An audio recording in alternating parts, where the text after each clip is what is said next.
ጤና ይስጥልን ውድ አድማጮቻችን፣ ለአሁን ያዘጋጀንላችሁ አጫጭር ዜናዎች ይዘን ቀርበናል። አብራችሁን ቆዩ። ወቅታዊ ታማኝና ፈጣን መረጃዎችን ለመከታተል ቻናላችንን ታይም ሚዲያ ሰብስክራይብ፣ ሼር እና ላይክ በማድረግ ቤተሰብ ይሁን። ይህ ታይም ነው። የተከበራችሁ የታይም ሚዲያ ቤተሰቦች፣ በዛሬው ፕሮግራማችን በድሮን ታዝሎ የሚያቀራራ መሪ የሚል አጠር ያለ ትንታኔ ይዘንላችሁ ይቀርበናል። አብራችሁን ቆዩ። ማለቂያ የሌለው የብልጽግና ድሮን ጥቃት። ብልጽግና አሁንም የስልጣኑ መከታና አለኝ ብሎ የሚመካበት የድሮን ጥቃት የፕሪቶሪያው ስምምነት በመጣስ የደም ቡራኬውን ሀ ብሎ ጀምሮታል። ለመሆኑ አብይ አህመድ አሊ ያለ ድሮን አንድ ሳምንት ይሰነብታል ወይ የሚል ጥያቄ መልስ የሆነን ዘንድ በብልጽግናና ድሮን ዙሪያ ዳሰሳ እናደርጋለን። አብራችሁን ቆዩ።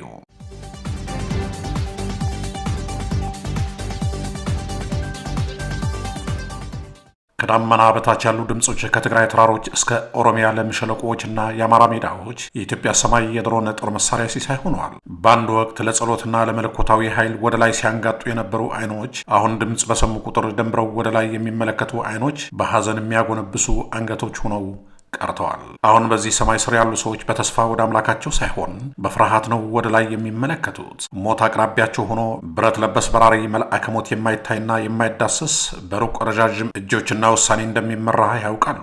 ሰው አልባ አውሮፕላኑ በጦርነት በሙስናና በክህደት የቆሰለው አገር አዲስ የጭቆና መፈጸሚያም ከሆነ ሰነባብተዋል። የእርስ በርስ ጦርነት በ2020 ሲጀመር የኢትዮጵያ መንግስት አጭርና ወሳኝ እርምጃ እንደሚወስድ ቃል ገብተዋል። የህግ ማስከበር ተልዕኮ ብሎ ይጠራው የነበረው አሰቃቂው ጦርነት የተገደበ ዘመቻ ስርዓት ለማስፈን እንጂ የቀጠናው ትርምስ ለመፍጠር አልነበረም። ነገር ግን ተከስቶ የነበረው ግጭት ከትግራይ አልፎ ሁሉንም ክልሎች ያሳተፈና የጎረቤት ሀገር ጭምር ያስገባ ግጭት ነበር። እንዲያም ሆኖ የትግራይ ሰራዊትን ሊቋቋሙ ባለመቻሉ ከቱርክ፣ ኢራን፣ ቻይናና የተባበሩት አረብ ኤሚሬቶች ሰው አልባ አውሮፕላኖችን በማስመጣት ክልሉን በፍጥነት ለመቆጣጠር አዲስ ቴክኖሎጂ ወደ መጠቀም ተለወጠ። ድሮኖቹ በኢትዮጵያ በመጀመሪያ ጥቅም ላይ የዋሉት በሰሜን ወጀቡን የተጋፈጠችው ትግራይ ላይ ነበር። መቼም የራሱን ዜጎች እንደ ጠላት የሚመለከት መንግስት ነውና ክልሉን ከኃይል ከምግብና ከመድኃኒት ከልክሎ ብዙም ሳይቆይ ከላይ ደግሞ እሳት ያዘንብበት ጀመር። መጀመሪያ ላይ ሰው አልባ አውሮፕላኖቹ የታጠቁ ቡድኖች ላይ ያነጣጠሩ ነበር ቢባልም ሞት አምላኪው ሰውዬ ግን ሌላ ታሪክ ፈጠረ። የአድ ዳዕሮ ገበያዎች፣ የደደቢት መጠለያዎች፣ የአላማጣ ትምህርት ቤቶች ሁሉም ያለማስጠንቀቂያ ተመቱ። ሰላማዊ ዜጎች በተጠለሉባቸው ቦታዎች እስከነ ህይወታቸው በእሳት ሲጋዩ በየዕለቱ የሚደረጉት የድሮን ፍንዳታዎች ጆሮ የሚያደነቁሩ ነበር። ባለስልጣናቱ ኃላፊነቱን ለመውሰድ ቢክዱም የሳተላይት ማስረጃዎችና ምስክሮች የሚያሳዩት ግን ህዝብ በሚበዛባቸው አካባቢ ሆነ ተብሎ ኢላማ መደረጉን ያሳያል። እነዚህ ጥቃቶች በስህተት የተፈጸሙ ሳይሆን በስርዓቱ እውቅና እምቢተኛ በሚሉት ህዝብ ላይ የሚወሰዱ የቅጣት ድርጊቶች ነበሩ። ዓለም አቀፉ ማህበረሰብ እንደተለመደው አሳሳቢ መግለጫዎችን ቢያወጣም ምንም አይነት ወሳኝ እርምጃ ባለመውሰድ ሰው አልባ አውሮፕላኖችን የሚሸጡ የውጭ መንግስታት፣ ስለ ዲሞክራሲና ሰብአዊ መብት የሚናገሩ አገራት በራሳቸው መሳሪያ የተፈጸመውን ውድመት ዞር ብለው እንዳላዩ ነበር የሚሆኑት። የሚገርመውና የሚያመው ደግሞ የአፍሪካ ህዝቦች ህይወት ከዓለም የሞራል ደረጃ ውጭ ያለ ይመስል የኢትዮጵያን ውስጣዊ ጉዳይ ብለውታል። በ2022 መገባደጃ ላይ የፕሪቶሪያ የሰላም ስምምነት ሲፈረም ኢትዮጵያውያን ምናልባት የድሮን አስፈሪነቱ ያበቃል ብለው ተስፋ አድርገው ነበር። ነገር ግን የድሮን ጥቃቱ የአንዱ ክልል ቢቆምም በሌላው ክልል ጦርነት ላይ ዋነኛ መገልገያ ሆኖ ቀጠለ። መንግስት ሰው አልባ አውሮፕላኖችን ከትግራይ ወደ አማራና ኦሮሚያ አቅጣጫ አዞራቸው። ትግራይን ያወደመ የጦር መሳሪያ አሁን በኦሮሚያ ላይ ላንቃውን ከፍቶ በምዕራብ ኦሮሚያ ደኖችና የእርሻ መሬቶች ውስጥ የመንደሩ ነዋሪዎች የትግራይ ህዝብን የውከት ድምፅ መስማት ጀመሩ። ከዛፎች በላይ ሰው አልባ አውሮፕላኖቹ ሳይታዩ ለሰዓታት በማንዣበብ ከዚያም ያለማስጠንቀቂያ አንዳንድ ጊዜ አመፀኞች የተጠረጠሩባቸው ኮንቬይ፣ ብዙ ጊዜ ግን የመንደሩ ነዋሪዎች ላይ ከባድ ጉዳት ያደርሳሉ።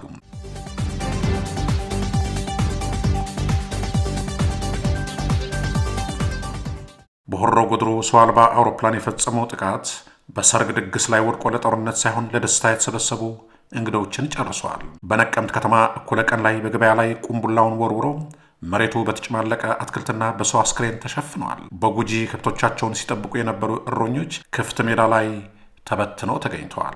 የመንግስት ምላሽ ግን በእያንዳንዱ ኦፊሻላዊ ማብራሪያ ተመሳሳይ ነበር። መንግስት በአሸባሪዎች ላይ ያነጣጠረ ዘመቻ ነው፣ እኛ ሲቹዌሽን ሩም ውስጥ ነን፣ አጣርተን ነው የምንመታው የሚለ ቢሆንም እውነታው ግን ተጎጂዎቹ በአብዛኛው ገበሬዎች፣ ህፃናት፣ ሴቶችና ተማሪዎች ናቸው። በአማጽያንና በሲቪል ሰዎች መካከል ያለው መስመር በመንግስት ብዙም ትርጉም የማይሰጠው ሲሆን ታጣቂ ባለፈበት ወረዳ መኖር ተጠርጣሪ መሆን ሲሆን፣ በዛሬቱ ኢትዮጵያ ደግሞ ተጠርጣሪ መሆን ኢላማ መሆን ማለት ነው። እነዚህ የሚደረጉ የድሮን ጥቃቶች በዘፈቀደ የሚፈጸሙ ሳይሆኑ ሆነ ተብሎ የፖሊሲ አካል ተደርገው ማዕከላዊው መንግስት ብዙ ወታደሮችን ሳይልክ እረፍት ባጣባቸው ክልሎች ላይ ቁጥጥር ለማድረግ የሚያስችል የፍርሃት ስልት ነው። ሰው አልባ አውሮፕላኑ ለአምባገነን ኃይል የተስማሙ ሲመስሉ ከሩቅ በመግደል ምስክር በሌለበት ምንም አይነት የተጠያቂነቱ እንዳይኖር ማድረግ ነው። ኦፕሬተሩ በልዩ ደህንነት ተቀምጠው በመቶዎች የሚቆጠሩ ኪሎ ሜትሮችን ርቆና በስክሪኑ ላይ መገጣጠሚያዎችን ብቻ ነው የሚያየው። እናት ልጇን ለማዳን ስትወጥ የቆሰሉትን ሲጮሁ አያይም፣ አይሰማም። ጥቃቱ ከንክኪ የጸዳም ከሞት የራቀና ለፖለቲካዊ ሁነቶች ምቹ ቢሆንም ግን መቼም ማን ይላል ሰው ሞተ አንተን ሰው ቢገልህ ባይሆን ሰው ሁንና ጸጸቱ ይግደልህ እንዳለ ገጣሚው ሰው ሰውን ገድሎ እንዴት በሰላም ይኖራል? የተከበራችሁ አድማጮቻችን ወደ ዋናው ጉዳያችን ስንመለስ ጥፋቱን የበለጠ የሚያሰፋው በኦሮሚያና በአማራ ክልል ውስጥ ያሉ ተጎጂዎች በአንድ ወቅት ለውጡን ተስፋን ያደረጉበት ሰዎች መሆናቸውን ነው። አብይ አህመድ በ2018 ወደ ስልጣን ሲመጣ የአንድነት የሰላምና የተሃድሶ ቋንቋ ተናግሮ ከኤርትራ ጋር የነበረውን ጦርነት በማብቃቱ የኖቤል የሰላም ሽልማት አግኝተዋል። ነገር ግን ከዚያ በኋላ ያሉት ዓመታት ቃላቱን ወደ መንፈስነት ቀይረው አገርን ለመጠበቅ ተብሎ የነበሩት ሰው አልባ አውሮፕላኖች ህዝቡን እያጠቁ ተስፋ የተደረገለት ሰላምም ከሰማይ በመጣው ፍርሃት ተተካም። ድሮኖቹ ትግራይ በሚያጠቁበት ጊዜ ሰላማዊ ህዝብ ጨፈጨፈ ሲባል ድሮንዋን በላይነሽ አመዴ ብሎ በህዝብ ላይ የተሳለቀው ኢሊት ነኝ ባይ አማራ በ2023 የመንግስት ሰው አልባ አውሮፕላኖች በአማራ ላይ በየጊዜው መብረር ጀመሩ። ክልሉ በአንድ ወቅት የፌዴራል ኃይሎች አጋር የነበሩ ፋኖ ከተበተኑ በኋላ ተቃውሞ በተነሳ ጊዜ ሰው አልባ አውሮፕላኖቹ በድጋሚ ተሰማሩ። መንግስት ህገወጥ የታጠቁ ቡድኖችን እየተዋጋ መሆኑን ቢያስታውቅም ነገር ግን እንደ እውነቱ ከሆነ ልክ እንደ ትግራይ አንድን ክልል በሙሉ ባለመታዘዙ እየቀጣ ነው። በመላ አገሪቱ ሰው አልባ አውሮፕላኖችን በመጠቀም አሸንፊያለሁ ብሎ የሚተጋው የቀነጨረው መሪ ጦር ሜዳው ሁሉም ቦታ እንዲሆን አድርጎታል። የመንግስት ትልቁ መሳሪያ መግበስበስና ህግ ሳይሆን የፈሪ በትር እንዲሉ ለእያንዳንዱ የመብት ጥያቄ ሰው አልባ አውሮፕላኖች የስልጣን መጠበቂያ መሳሪያና መልስ ሆነዋል። የብልጽግናው ስርዓት ይህንን የሚያደርግበት ምክንያት ምድር ላይ ያለው አቅም የተዳከመ በመሆኑና በድሮን ስነ ልቦና በመታገዝ ህዝቡ እንዲርድና ተገዢ እንዲሆን ማድረግ ነው። ሆኖም ግን በትግራይ በኦሮሚያና በአማራው ህዝብ ስለደረሰበት ኪሳራ በጸጥታ ይናገራል። ስለ ፍትህ በማንሳት የሟቾችን ስም የወደሙ መንደሮችን፣ ገበያዎች በቦምብ የተቃጠሉበትን ስም ያስታውሳሉ። እነዚያን ትዝታዎች እንደ ዘር ተሸክመው በመሄድና አንድ ቀን እንደገና ሰማዩ ሲገለጥ እነዚህ ዘሮች መንግስት ሊቀብር የሞከረውን እውነት አድገው መንግስት ላይ እንደሚነሱ አሁን እያየነው ያለነው ይህንኑ ነው። በዓለም አቀፍ ደረጃ የኢትዮጵያ ድሮን ፕሮግራም ከቁጥጥር ውጭ የሆነ ቴክኖሎጂ ተጠያቂ በማይሆኑ መንግስታት እጅ ያለውን አደጋ ያመላከተ ሆነዋል። እነዚህን የጦር መሳሪያዎች የሚሸጡ አገራት መረጋጋትን እናመጣለን እያሉ ቢሉም በተጨባጭ ሁኔታ ግን አለመረጋጋት፣ ቅሬታና ሁከትን ነው የሚያመጡት። ንጹህ ሰውን የሚገድል እያንዳንዱ ሰው አልባ አውሮፕላን አዲስ ቁጣን፣ አዲስ ሐዘንንና ለመቋቋም አዲስ ቁርጠኝነትን ይፈጥራል። መንግስት በአየር ላይ ጦርነቶችን እንዲያሸንፍ የሚያደርገው ቢሆንም ነገር ግን በምድር ላይ ያለው ሁኔታ ድል እያጣም የአዲስ አበባ ባለስልጣናት የድሮን ስራቸውን ቅልጥፍና ሲያከብሩ የምድር ይዞታቸው የጣሉ የኢትዮጵያ የውጭ ገጽታ ደግሞ ቀን በቀን እየጨለመ ሰብአዊ መብት ተሟጋቾች ድርጅቶች ሰው አልባ አውሮፕላኖችን በሰላማዊ ሰዎች ላይ ስለመጠቀማቸው በገለልተኛ አካል ምርመራ እንዲደረግ ቢጠየቁም እስካሁን ግን አንድም አልተፈቀደም።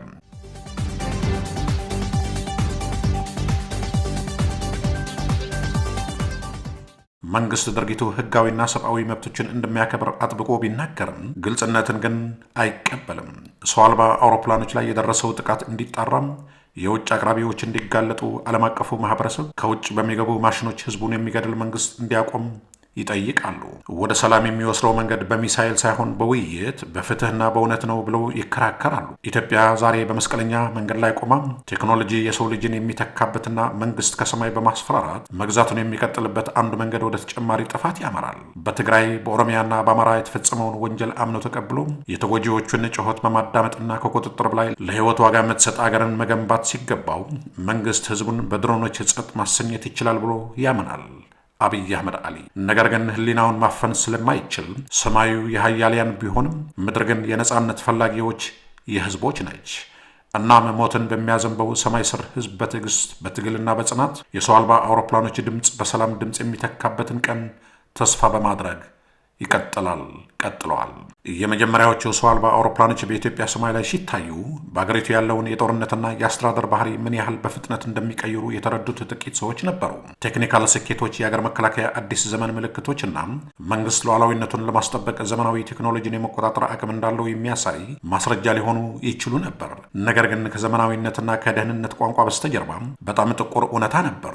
በውጭ አቅራቢዎች መካከል የነበረውን ትብብር፣ ሚስጥራዊ ኮንትራቶች እና እያደገ የመጣው የመንግስት ፍላጎት በተሳሳተ መንገድ ነበር። ከቱርክ ፋብሪካዎች፣ ከተባበሩት አረብ ኤሚሬቶች አየር ማረፊያዎች፣ ከኢራን ወርክሾፖች እና ከቻይና መጋዘኖች የተውጣጡ ክፍሎች፣ ካሜራዎችና የመመሪያ ስርዓቶችን ወደ ኢትዮጵያ የገቡት ለህዝቡ እምብዛም በማይታወቁ ስምምነቶች ነው። ከኢትዮጵያ ከተሞች በላይ የሚበር እያንዳንዱ ሰው አልባ አውሮፕላን መሳሪያ ብቻ ሳይሆን የውጭ ኃይል ተባባሪነት ምልክት ነው።